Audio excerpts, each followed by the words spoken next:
Sauce Sports or whatever that last call was talking about. What the hell is that? Guys are from Free Love, man. What's the motherfucking deal, man? Welcome to Sauce Sports TV. For those of you who haven't been here in a while, or this may be your first time joining us, welcome. I got a gentleman getting down. The man who's been holding down the Sauce Sports TV like no other is joining me this evening. Let me make sure I got his audio right. You don't know players fuck up, and sometimes I'm a player, sometimes I fuck up. All right. Who we got joining us this evening? You got your boy Hector Flores. As you've already given me the throne of Mr. Sauce Sports TV. It's great to finally be able to kick with you guys. We're back at it with Sauce Sports TV, and we're gonna, keep doing this here. Exactly. No matter if there's no sports, hey, if it's, whatever's gonna be, still gonna get sauce. It's still gonna go down. So today, first and foremost, make sure you're subscribed. If you're new to the channel, make sure you subscribe. And I'm figuring a lot of y'all are from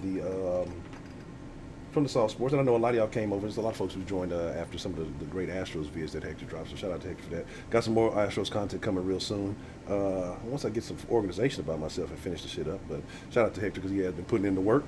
Dang, I feel bad, man, because I think it's like, how many videos are like in holding right now? For me, at least, it's like maybe like 8. Yeah, it's quite a bit. So that's what I said. I'm on my shit. I got them all lined up and queued up. I got to lock down. I done cleared my schedule. So within the next something, like we going all in. We're gonna get everything handled. Like I say, I don't want Hector's work to go to waste, man. So he's definitely been putting it in, holding it down for Sauce Sports. I've done a really good job this time to like not be time specific with these videos for you. So yeah, that definitely works. But let's see what we got joining us, man. Let's get into it. So we got Hector holding down the chat and the stream. I see Eastside Herald in the building. Football to 503. Houston, Texas talk. What's the motherfucking deal? Chill HD, what's the motherfucking deal? Wise, the wise man in the building, what's the motherfucking deal? Wink in the building, Real Tech, what's the motherfucking deal? Danny, or Dominic, whatever your name may be. Darren Davis, what's the motherfucking deal? Let me see if I miss you, Mr. Killer KB. If I miss you, I ain't diss you. You know, let's get into it though. What I'm going to talk about today, man, is it's Slow Boogie, and there's a lot going on. And like I say, make sure y'all subscribe to the channel because there's going to be a lot more content coming in. I want to talk about why the sports gods hate Houston. And, I mean, we can go over a litany of incidents where it's close but no cigar, where it is almost but just doesn't count, or even the times that Houston teams have won championships. You know, the rest of the world likes to put a little asterisk on it, to not give us the credit that's due. So before we get into some of the championship conversation, I want to talk about some of the almost but not quites. And one of those, the most recent one in my opinion, was the situation with the XFL that just took place. And I think it was the glimmer of hope after all the negativity that's been going on around the city, around everything that's been happening. So, you know, it's just like, yeah, good. Something's happening. Inaugural season in XFL, football, a team in Houston's actually doing well. And that team happens to be Houston, and they're winning. They're undefeated. They're smashing people. Even when it looks like they're going to lose, they come back. And they're the team that we always wanted. And then the Rona hits, cancels the fucking season. I mean, the team that looks like going to bring a championship to Houston, at least a football championship to Houston. And season just gets wiped out. It's dismissed like nothing happens. And so you're like, okay, cool, no big deal. But then the NFL comes along and starts picking off the best players from your team, notably P.J. Walker. And so, I mean, he was the guy that kind of made everything flow. And again, you could give credit to June Jones for his offense and everything like that. It might be difficult to find somebody who can execute, but I just don't think Connor Cook could do what P.J. Walker did.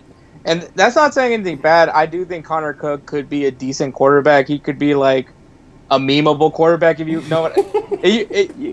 All right, Honcho, if there's one thing you know about me, you know I love quarterbacks that are memes. Like him, Nathan Peterman, anything like that. Yeah. I usually tend to pull for those guys, even though they're like horrendous. Yeah. But yeah, I just don't think Connor Cook could do any of that stuff. And you know what's funny is a lot of people said that Connor Cook would be the starting quarterback over PJ Walker because of PJ Walker's size. Yeah. Which shout out to him because you know he's representing short people, even though he's 5'11" and I'm 5'6". But he's short. Damn it. Take it. But that's the thing, though, right? But as soon as you get somebody good in here, he gets poached. And Connor Cook and Houston don't go well together. You know. Well, he did give us a playoff win. Yeah, I mean, he gave us a freebie. He threw us an alley-oop. I'm sure the Bill O'Brien burner account will find some way to justify that as a quality win. And speaking of Bill O'Brien, but I try not to really talk Texans here, but there was some funny stuff going on. So if y'all hadn't seen it, make sure you check your social medias. I'm sure it's trending about. Solid troll job by Bleacher Report. You know, that's the thing that we haven't seen from Bleacher Report in a while. I think they've been trying to be so serious as like the recent years that they kind of been more business than they used to be. But they used to be like a troll. All they did was troll. Yeah. I mean, anybody could write for Bleacher Report. That was like one of the things that I found very hysterical about Bleacher Report to begin with. Because like some dude that just hangs out on his couch is just like typing up like guys in the draft that he thinks are not going to make it. And, you know, there's probably that guy somewhere that thought Russell Wilson was going to be a bust, but now he looks like an idiot. Oh, man. I think there's a lot of people who are very, very upset about passing up on Russell. I think there's a couple teams that may be upset about passing on a quarterback that we have, and I think there's going to be a lot of fans in the near future going to be upset when that same quarterback that we have leaves us and goes on to greener pastures, because I do believe that's what's going to happen. But let's just try to talk not the worst thing happening in the city, but, you know, we'll get back to it. And so, you know, that's an almost championship with the XFL situation. So I think next season or whenever it does get back in action, don't expect that opportunity to present itself, because again, I think PJ Walker did some incredible things. You know, I wasn't able to see a lot of season, but I did get to go back and watch some games, and I was just like, man, you know, it was the perfect fit. It was what the city needed at that time, and it's sad because. But speaking about perfect, the guy's going to Carolina with his former coach when he was at Temple. Yeah, I mean that's I mean, not too many people get blessed with an opportunity like that. So, you know, the coach knows what he has in a guy like that. and seeing he's able to perform on a relatively big stage. So, like I said, I'm wishing the best of luck for PJ, honestly. But my thing is just that let's be real though. The XFL, AFL, or what was it? The AA was it AF? Okay, and it was getting attention. They were all getting attention because people love football, right? But we're let's be honest. NFL is king, and these are second, third tier football leagues. The XFL had a chance of making a splash and maybe kind of, I wouldn't say being a competitive situation, but definitely being that filler between the NFL season. And then who knows? It may be something that people will really rock with. But it was starting to look like that for Houston because it was giving us faith that hey, maybe there is some good football being played somewhere in this city. Not being mediocre, actually excelling to the level of your talent, your capabilities. And then, like I say, that shit gets snatched right from us. Yeah, but I mean, I will say versus AAF and XFL, I think if you look at their numbers, as far as viewership numbers went, I think they did a really good job. It was very smart that they chose like these smaller stadiums. I mean, aside from the New York Guardians, who massive terrible idea with watching it on MetLife Stadium, and it's like watching it. It's like an MLS game, pretty much, like the crowd over there. So, but like if you look at what Houston did, obviously their stadium's a little bit more smaller, more compact. So obviously it looked fuller. Same thing you could say with DC. I think it was a smart idea from these XFL teams to choose a more smaller and intimate type stadiums for this league, and I think it looked better on camera. And I think also you gotta like what they did, having these players being able to speak their mind after a play. I love how they trolled ESPN and the dude kept cussing. Oh my god, that was solid troll job. I gotta I love rooting good troll. So that was a good one. Yeah, and I did like I say they were very like I say they definitely did that when they like I say with the audio, the way they kind of gave you that inside look that you got the play calling, the way that they kind of implemented the betting odds, and I mean they brought everything that you wanted as a fan to the game, and they did it in a way that was, again, like I say, it was entertaining. It wasn't too much, and that's the one thing Vince McMahon is known for, is his ability to entertain. I think that first time the XFL came out, it was too much of a sideshow, and it was like more like wrestling with fucking football pads on or something. It was too much going on. I think what's his name, Ross was that camera guy moment where he's like, "Oh, you're gonna go see the cheerleaders." But but let's talk about something in Houston where it did go right, but yet we still get some negativity on it, and this is definitely your field. And let's talk about the Astros. That's the most recent actual championship the city has won, and yet there's still this little dirty stain that the rest of the nation tries to put on. I think here in Houston, we don't give a shit. If you're a Houstonian and you're complaining about anything to have with the Astros, fuck you. I mean, that's just really all it is. There's nothing. I'm not finna try to plead to your senses or anything. Like, just fuck you. But the Astros thing, explain for those who may not be familiar, and I'm sure everybody is, but just your overall view. Like, it doesn't take anything away. Again, like, there were no sanctions against the team, but just your overall thoughts on that and how that has put the asterisks on the World Series that the Astros recently won. I mean, I think as far as someone that isn't necessarily like an average baseball player, it doesn't necessarily, knowing what pitch is coming doesn't benefit you, but it's at least players that do have a lot of experience and a lot of knowledge, they are looking for a certain pitch, and if it's that pitch that they know they can hit, that's usually what they like. I mean, I think one of the best examples as of recently was when Carlos Correa hit that walk-off home run in the ALCS in Game 2 against the Yankees, and they asked him what pitch was he looking for. He said he was looking for that breaking ball up top from Chad Green.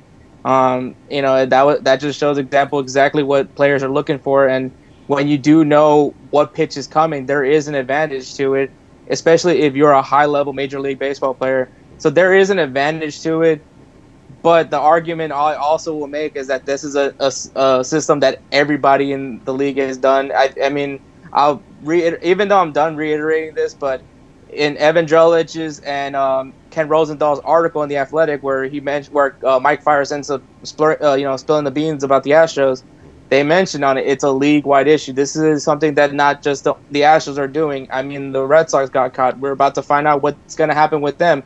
Their investigation's over, so now we're about to hear their punishment as well. this is something that a lot of teams are doing, and it's not going to shock me if I find out that the Dodgers are doing this, that the Yankees are doing this. It is a big advantage when you know what's coming.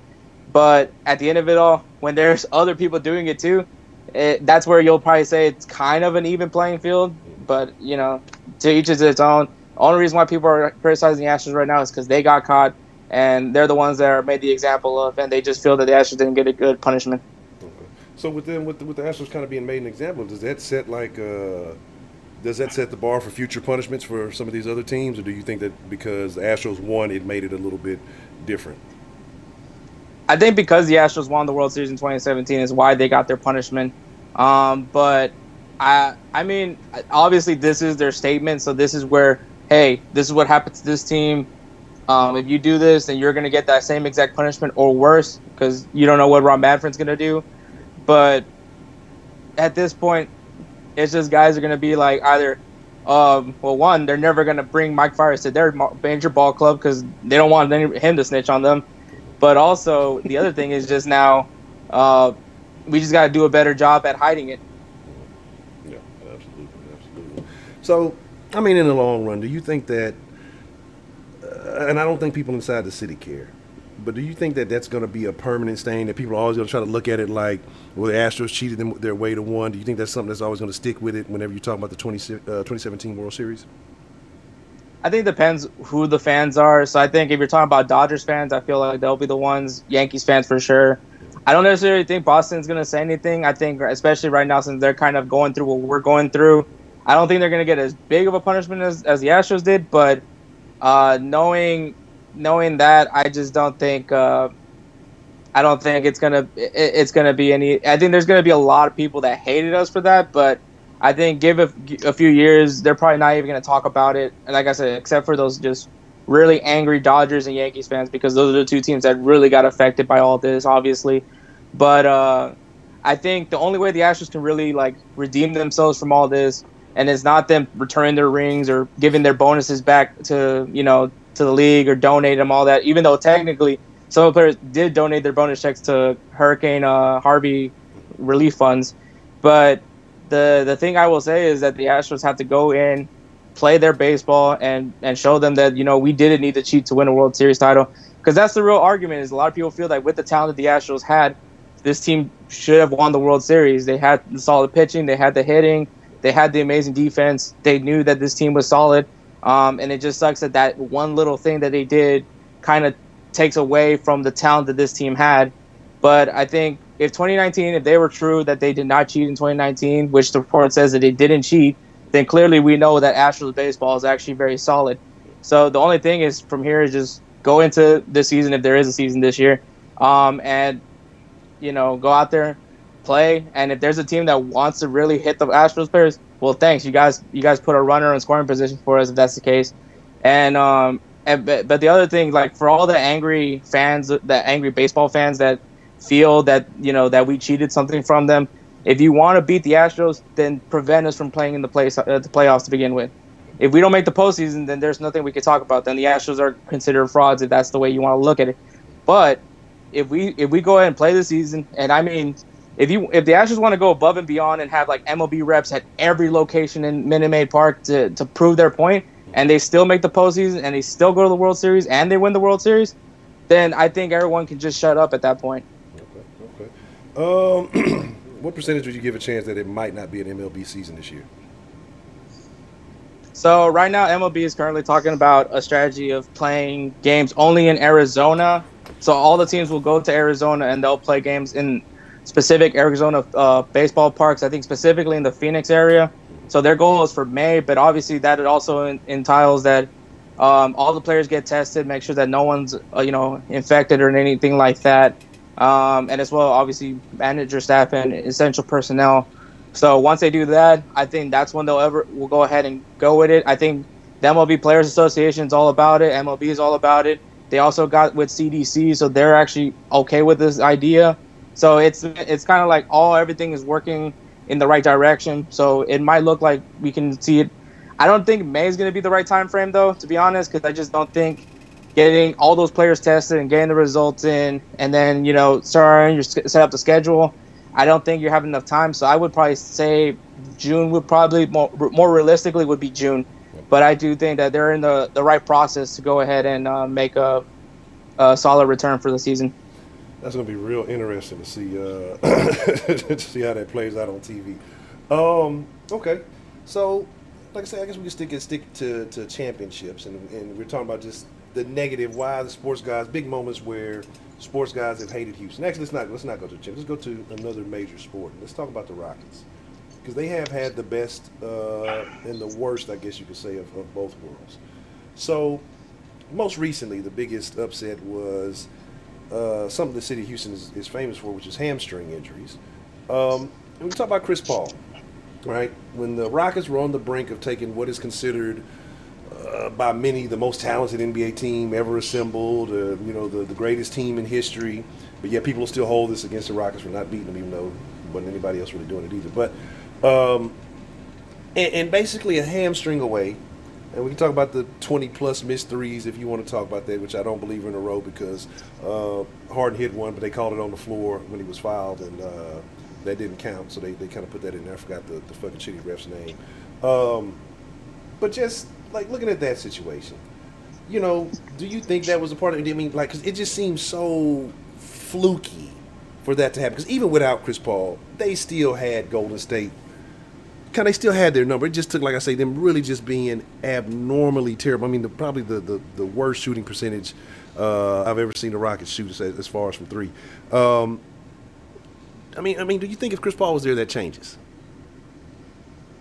That's the crazy part is that's one thing that we'll never know about. I mean, everybody felt that Chris Paul was a big factor in that series with Golden State.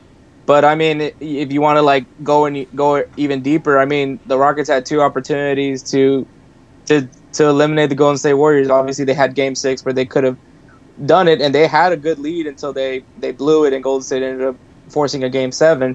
But then obviously you had Chris Paul with his hamstring injury, and I mean, yes, the mysteries was pretty rough, and I think a lot of people gave a lot of harassment to Trevor Ariza, but I mean, you got to give credit to Trevor Ariza. He held off Kevin Durant pretty well. I think that's if there's a reason to be like not doing well shooting wise, it's probably because you're playing lockdown defense against one of the best players in the league. But I mean, at the end of it all, it was, to me, the thing that always is bothering me as far as, because I was actually there at the arena when all this was happening, is just that there was that moment where I felt that James Harden had to just let me be the guy. Let me have my Houston legend moment. You know what I mean? Yeah. I think we can say that for a lot of Houston athletes, that there's that moment in the postseason where we're like, this solidifies like their career as a legend in this city. I mean, when I think of Altuve, obviously the walk-off home run against Aroldis Chapman, the Rockets, I think the kiss of death is probably one of the most fond memories for a lot of Rockets fans here. But there's a lot of moments where you see that, and I think I was just waiting for James Harden to have that moment, and he just kind of disappeared to me. Like, he just kind of didn't become the leader that the team needed at that moment. And I mean, even then, you can give props to Chris Paul for at least being vocal. I mean, he stood there on the bench, trying to keep his team, ready and everything. But I do feel that Chris Paul would have been a big loss for that game. And I still feel that if Chris Paul would have just went out there and at least toughed it out and played, even if he couldn't make it to the NBA Finals, the Rockets without Chris Paul could have easily swept the Cleveland Cavaliers. That I honestly do believe, but they definitely needed Chris Paul against the Golden State Warriors. Okay. And so you felt like Chris could have played, even though it might not have been optimal, he might not have been 100%. You still feel like he should have been able to at least go out there and give it something? I believe so, but I mean, he only know. You know what I mean? It's one of those things that only he knows. Yeah. But I do feel that if he could have, and honestly, that would have been ironic enough. Is I'm over here talking about James Harden's moment, but I'm thinking of that could have been Chris Paul's moment. Yeah. And again, I agree with you too. And that's the thing about James. And I'm a James fan. I like James. James has put up, record numbers. He's got MVPs. Should have been multiple, but that's neither here nor there. That's another thing why the sports gods hate Houston.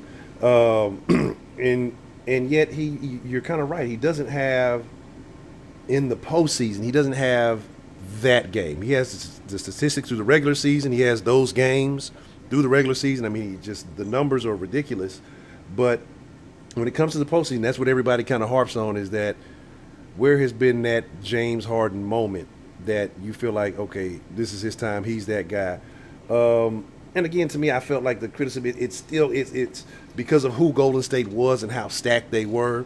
It's like, yeah, it's kind of unfair, but at the same time, like you said, that's what solidifies your legacy. You go up against a juggernaut, you beat the odds. That's what solidifies you as a legend. So I definitely can agree with you on that. Now, that's kind of the more modern Rockets, but I want to talk about in the past, the Rockets in the 90s who went back-to-back, but yet somehow they still have an asterisk on their legacy. And again, with Hakeem, the GOAT, the greatest of all time, I don't care what anybody says, best center in the history of the league. But you still have people who are out there who will say that the only reason the Rockets won is because Jordan didn't play full seasons, those 2 seasons, even though he came back. And I think they ended up losing to Orlando that year for the second half of the season or whatever.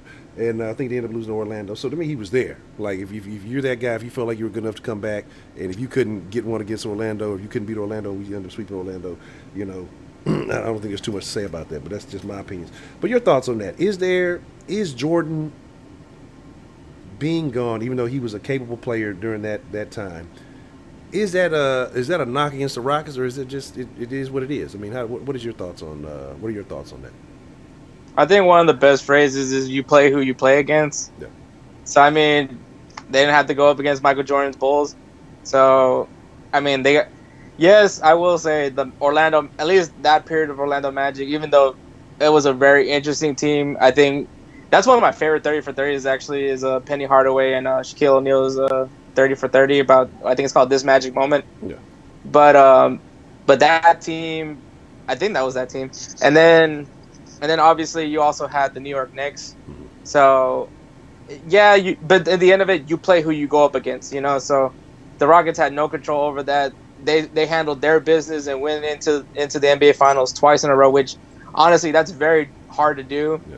To begin with, so to make it back-to-back and to win it back-to-back, that's just impressive. I think you see it more in basketball, to be honest, but at the end of it, it's still hard. You're still going and playing series after series, and then, it's last man standing, and just so happens that the team you go up against maybe doesn't necessarily up to your level, but, I mean, you play who you play against. And, I mean, if you want to be as pessimistic as you want to be about looking at, like, we just didn't have to face Michael Jordan, you could take it for what you want, but at the end of it all, there's 2 NBA trophies sitting at, Toyota Center and not, well, I don't even think it's at Toyota Center anymore. I think it's actually with Leslie Alexander, but there's 2 trophies here in Houston. I'm taking my trophies and going home. And I agree, Go DJ. The Bulls were still a stacked team without Jordan. They still were really damn good. So that's why I don't give too many people too much leeway with that. So just looking at the Rockets, do you think there's a chance that they win another, especially right before everything kind of happened? They were going with this whole small ball thing. What were your thoughts on that? So I found it interesting, but I will say if you're gonna commit to small ball and do it 100%. And I think that's what the Rockets were doing. They were believing in it. Were there moments where they got exposed? Oh man, were they? But I mean, if you really want to think about it, and this is something that I've been saying for a long, long time, the 5 is going to become obsolete. I don't see where it's all about 3-point shooting now. It's not necessarily about going in the paint and getting your buckets. You know what I mean? Even though LeBron, I think the Lakers are probably like the most old school oriented looking team, if to be honest, because of the fact that you have 2 guys that are going into the paint and actually, getting those high percentage shots. There's a reason why obviously inside the perimeter are considered high percentage shots because you have a better shot at making them. But now everybody wants to do in this league is just shoot threes. Point guards aren't even real point guards anymore in this league because most of them don't even pass first. They just go ahead and just crank a few threes while they're at it too. All right. And what about Joe DeMarcus? Nobody give a shit about Ben Simmons or Joel Embiid. When Ben Simmons starts hitting threes regularly, we'll talk about that. And Professor Trill, I am in the live chat. I'm just ignoring you and your statement. So, and trying to just like I say, just to go back a little ways, and again with Houston connections, I want to talk about the Cougs a little bit briefly, and we were talking about them a little bit before the stream started, and there was opportunities that the Cougars have had, and again I can't remember. Like I said, I have a terrible memory, but I want to say it was a year that they had a chance to almost get into a BCS. I want to say the playoffs was that year.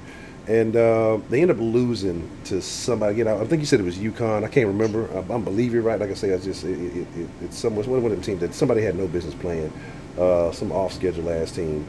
And then you can go back to the game that I think a lot of people also remember, the upset against NC State. And we're talking about this is before a lot of people's time. Fuck you and fuck Fertitta and his bread until he pay his workers. Then we'll talk about paying U of H. Goddamn you, kidding.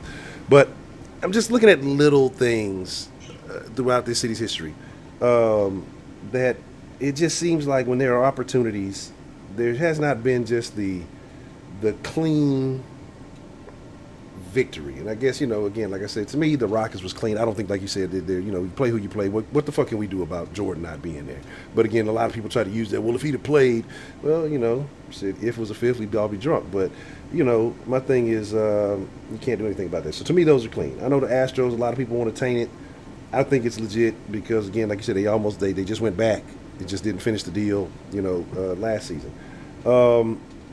But you said something very interesting. You were telling me before the stream about the Dynamo. And I know a lot of us are not very adept in the soccer knowledge, and some of us are.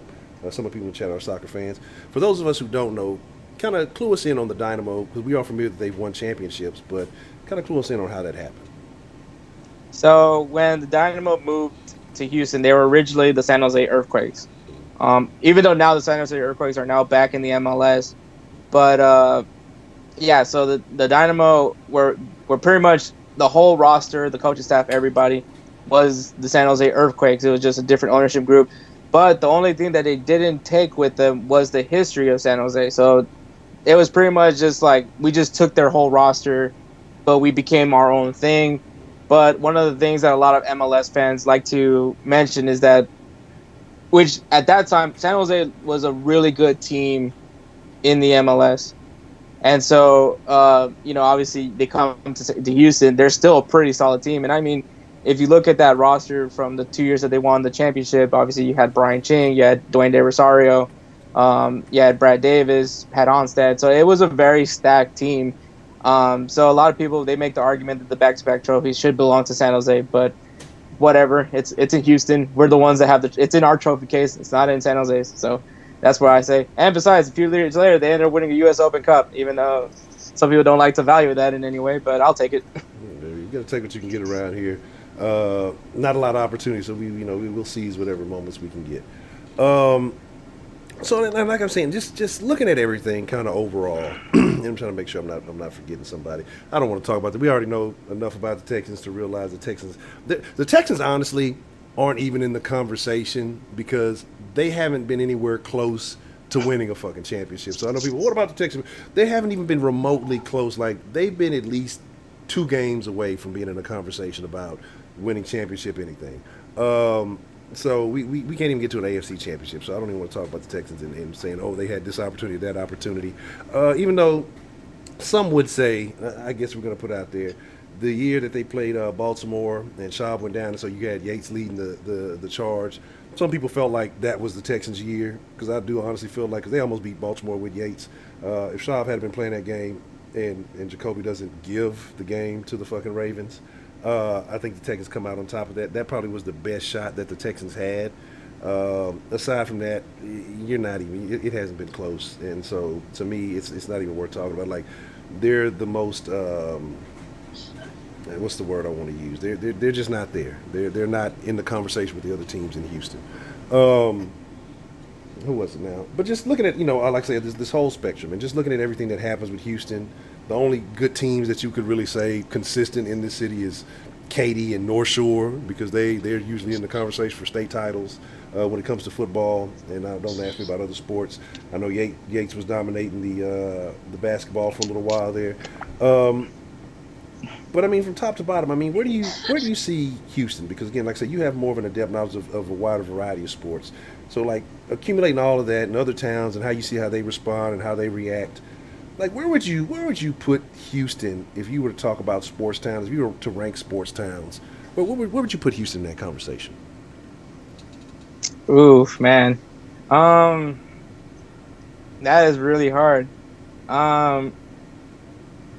Yeah, I don't know about that one.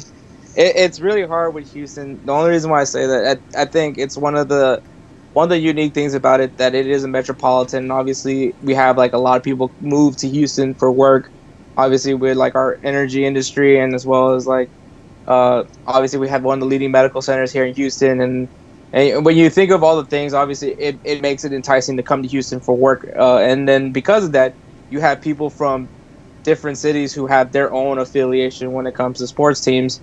So it's really hard to imagine that at least say Houston's a sports town, because the other issue is, and I'm sure that other cities have this, but I mean, Houston has a tendency of having a lot of bandwagons. I think, one of the best examples is Astros games, man. I remember being able to sit by the bullpen for like $50. And the Astros, they used to have to do like these promotional nights every find a way to get people to come to these Astros games because the Astros were terrible. Yeah. And then all of a sudden, the Astros go to the playoffs. The Astros go win the World Series, and then now all of a sudden it's like we're averaging like almost 30,000 a night. And one day we sold out a day game against the Oakland Athletics on a Wednesday. I used to remember seeing the Astros team. They'd show the stadium, be a guy maybe like nobody's anywhere remotely close to me, sitting there, hat tilted down, taking a nap and shit in the fucking stand. Yeah, I remember when the Astros used to have a hard time selling tickets. So I mean, you could think of that. You can also make an argument for even the Dynamo when they first got here. We actually, Robertson Stadium was packed almost every game for the Dynamo. And then, then when they moved to BBA Stadium, it was still packed almost every game. And then more and more, it just started dropping. And now it's like you watch the game on the Cube, and there you see is a small crowd. Yeah. Man, DeMarque, fuck you, DeMarque. Fuck you, DeMarque, for talking about Stockton. So go to hell. And I'm taking your wrench in the den tonight. And then, the Comets probably were the only team that had blemish-free championships, and just did it over and over. And but that's Houston for you right there. You have a team that fucking dominates their league, and then the team just evaporates. It's no longer. It's not even a thing. Like, I don't even know how the WNBA is still a league, and some of y'all gonna be upset. What are you talking about the WNBA like that? They're players too. I mean, y'all know that shit is worse than high school boys basketball. But it is what it is. It gives women an opportunity to play, and I'm not gonna knock it. It gives them something to hope for, whatever. So there's this other thing that people have been talking about, and there's actually a Twitter account that's like trying to bring back an NHL team to Houston. Mm-hmm. Well, not bring back, but bring an NHL team to Houston.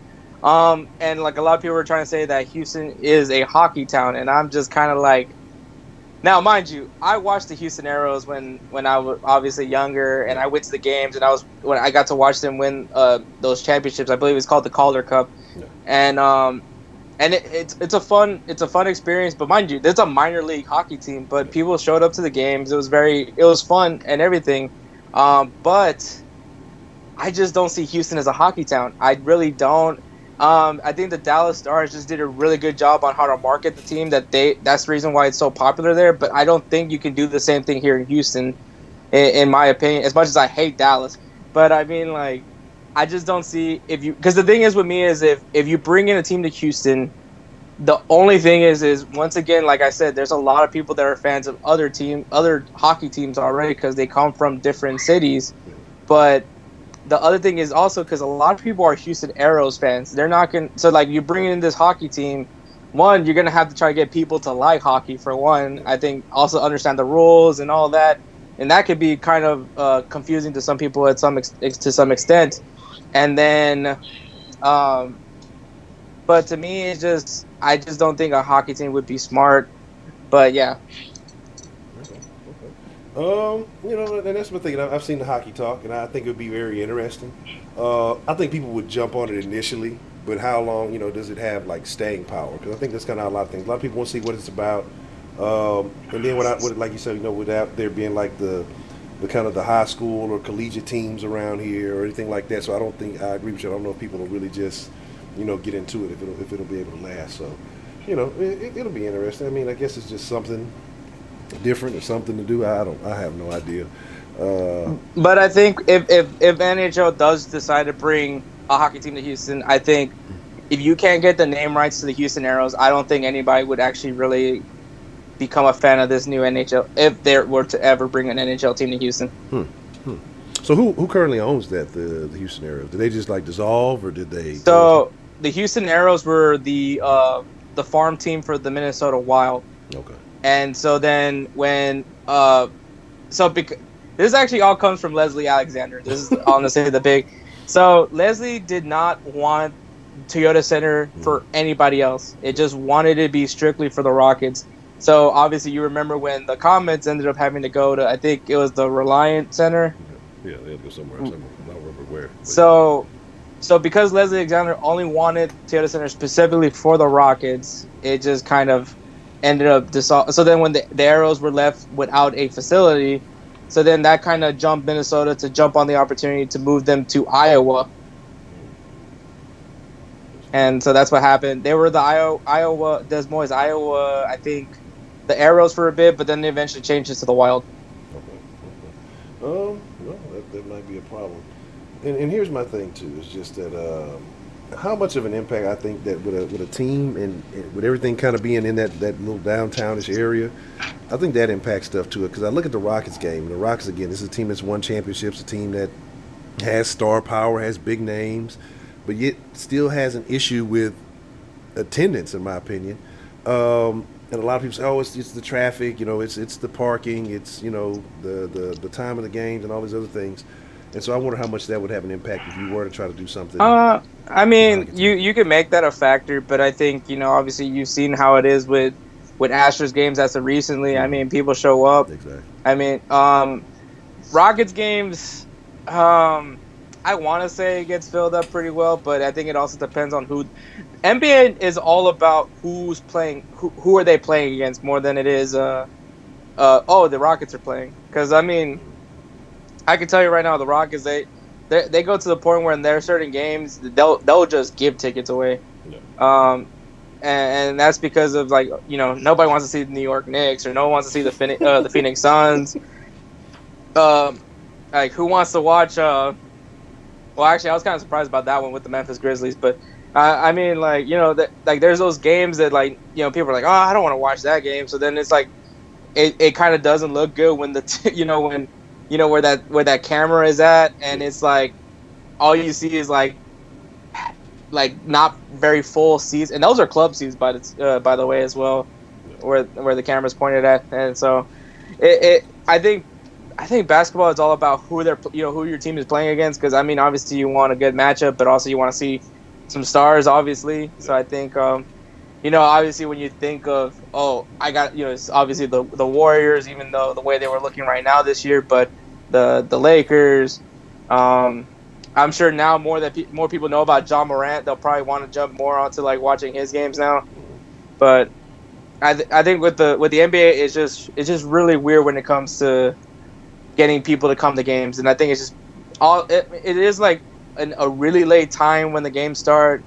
So I give it that. I understand that argument. The games tip offs usually at 7, usually ends around maybe 9:45 ish. But I think basketball can be hard. But you've seen arenas get full, so I don't really think traffic could be that much of an issue. You know what I mean? Yeah. Again, is it worth the time that it takes to get down there to watch the game? Is there enough talent on the floor? I do believe that is a key piece. All right. as we get ready to wind it down, you probably got about 5 more minutes. So we got a poll on there. Just want to know, for those of you who are in here, would you support a hockey team in Houston? And like I said, what we're going to start doing too with the Sauce Sports TV is we're going to start trying to give you Tuesdays and Thursdays, since people have an issue with me saying Tuesday and Thursday. I'm leaving the A out. Fuck y'all. Tuesdays and Thursdays. Start giving y'all a more consistent Sauce Sports TV stream. Like I said, Hector's been working on a lot of stuff, so definitely going to have some content coming out on Sauce Sports TV. So if you're new here, make sure you hit that subscribe button. Make sure you hit the bell, and make sure it's filled in too, so that you can get the notifications. And then make sure you tell a friend. Like I said, if you know people who fuck with the other teams and the other sports in Houston, we're going to start giving y'all much more content there. And I know people are like, well, what are you going to talk about? It's nothing going on. Trust me, there's always plenty to talk about. It was just that with the Texans for so long, they just depleted people and just sapped all the energy. Like, didn't even want to talk, didn't even want to think about shit because it's fucking depressing ass. But anyway, we ain't going to talk Not about this guy. It's bad. So, again, anything on your mind, Hector, that we may have missed or anything you want to touch on before we get ready to get up out of here? Nah, man, just thanks to everybody that, came here to watch this live stream. I know that this obviously is Sauce Sports, so maybe some of y'all had to come find your way to find this. But nah, I mean, like I said, please subscribe to Sauce Sports TV. We're gonna start pushing more content on here. I sent Honcho a lot of videos. I don't know how much to emphasize about when I say a lot, but I definitely made a lot of content, and I hope to not only just see me on this channel. You're gonna see more of Honcho, obviously, but also some guys from the Roundtable. Definitely got like an interesting series in mind right now, at least for the meantime, that hopefully these guys will want to participate in as well. So hopefully once you guys see the video and understand what I'm trying to do, hopefully you guys jump in real quick with it too. Absolutely. Yeah, definitely gonna dig it. Like I say, man, if you just kind of let the poll run down. So we will be, like I say, Tuesdays, Thursdays, shooting for 6 o'clock. Just had a little bit of a day. Like everything's supposed to be sauce at 6, but some days, things run a little bit over time. Even though we're supposed to be social distancing. I don't know how distant my socializing has been, but anyway. So again, make sure if you're out there, whatever you may be doing, if you're essential, salute to you. Keep holding it down. Be safe out there. Except for you, DeMarque. Just be as dangerous as you possibly can. No mask, no gloves. Just touch everything. Just if you see somebody coughing, go stand next to them, DeMarque. It'll be good. You'll get it through your system. You'll be all right. No, but all bullshit to the side, man. Definitely appreciate y'all coming and check out the channel, Sauce Sports TV. Like I said, we're gonna get this ramped up. We're gonna get it on par with the Sauce, because the way that things are going, I don't know how much Texas I'm gonna want to talk. I'm sure there's a lot more interesting things going on in the sports world, and they will definitely be happening on Sauce Sports TV. I feel like I'm forgetting something. I feel like I'm definitely fucking forgetting something. If you are in the Patreon, you're in the Discord. Like I said, I did add some other voice chat groups and some other text chat groups to be specific for each of the teams. So that way, if something is happening with another team or in another league in the city, we can focus that information there, because sometimes I know it can be a bit much trying to go through everything that's been talked about the Texans or whatever. So I think separating that information will help people who are fans of other teams or interested in what other news is going on, or just want to have conversations about other things. So those are going to be available. If you're not a part of the Discord, patreon.com/Sauce Sports at the $5 tier or higher, you can become a part of that. And again, there's some other little added benefits to being a Patreon subscriber. We're going to get back on the call-in shows a bit more too, because I know it went a while without doing those as much, and that's super important to the Sauce. I want to get some of those going on Sauce Sports TV too. I'm looking at a couple of little plugins that I may have to use, because y'all know in the past the audio was an issue as far as being able to communicate with say whoever calls in with whoever may be on the roundtable. So I'm working on that. Hopefully I'll get that kind of figured out by the end of the week if these things work like they're supposed to. But aside from that, man, like I say, man, just appreciate y'all being here. Shout out to Hector. You've been definitely holding it down. Shout out to the rest of the roundtable. We'll definitely get some guys going in the mix, and we'll have some more interesting conversations here. Cause y'all definitely know how it goes down when the round gets together. It gets real crazy. And if y'all are in the Discord from time to time, y'all catch that too. But with that being said, Chuck and Producer will be in the den at 9 tonight. We're gonna be talking about a bunch of nigga shit. So y'all love that type of shit, that ratchet shit. So make sure y'all in there for that. But with that being Probably said, some more Tiger King. no, I wish it was Tiger King. We're gonna be talking about. I got to get more into this situation about what's the dude's name? Floyd Mayweather, his daughter, and fucking little rapper dude, NBA YoungBoy. So we're gonna talk about that tonight and just why money doesn't necessarily buy class and some other things that kind of are revolved around that. I'm definitely gonna talk about that tonight. So hey, make sure y'all are in the den at 9 o'clock. We'll be live. But with that being said, Chuck with a deuce. Y'all be cool like y'all be cool. Most of all, y'all the freshest motherfucking ingredients in the world. Y'all stay saucy, and we out. Perfect.